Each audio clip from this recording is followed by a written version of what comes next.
And welcome to my vlog. Sabi ni Mami, magkaka-no phone ka na lang. Alam ko ba binigyan ko na James ng bagong phone? Wala pa. Nakikita na yung vlog mo, malabog. So, yan po ang ating panyo mo. Pag-attend po kami ng binyag and birthday. So, yan. Pero syempre, hindi kami magdadala sa inyo kung sino magiging winner. Hinihintay natin yung pagkain now. Talon. Hulaan natin yung pagkain. I guess cordon. Cordon bleu. I guess for dessert, we have buko pandan. I also guess, Sipo egg. yeah. Lumpia. Pansit. Mamaya iba-vlog natin. Ikaw mag-vlog ng pagkain mamaya. Okay, later ang food reveal. Food reveal tayo mamaya. Tignan Okay. natin kung ilan ang mananalo. Okay. Magkano? So what can you say about the food? Look at the prices. What's in the bag? Oy. Batasan number 3. Parang binidyon mo ako kanina doon. Ayaw namin kasi nasarap mo yung tabingin mo. Oy.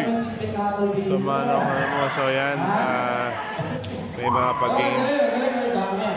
Dami halos 3 tables ko. Batasan number 4.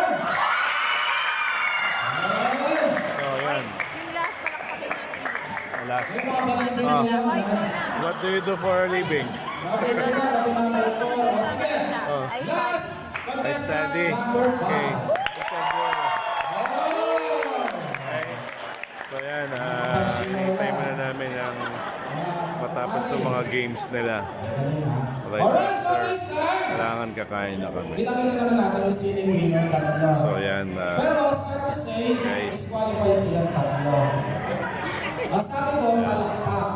Dito to sa Cafe Josefina located at Kapastar. Pero dito ko, bibigyan pa rin natin ng prizes. Update namin kayo mamaya sa food reveal. So, Consumption prize. meron tayong 4 na potahe yata dyan. 4 ba? Or 5? So, tignan natin. Alright, thank you so much. And then, meron pang additional dun sa side. And, no, hindi ko alam. Pero I hope may masarap dyan. Thank you, madam. Yung 500. Pero bawi tayo sa giveaways parang lechon manok. Rice ka, yung 500. Alright, nagkagaling yung mga nagagaling ha.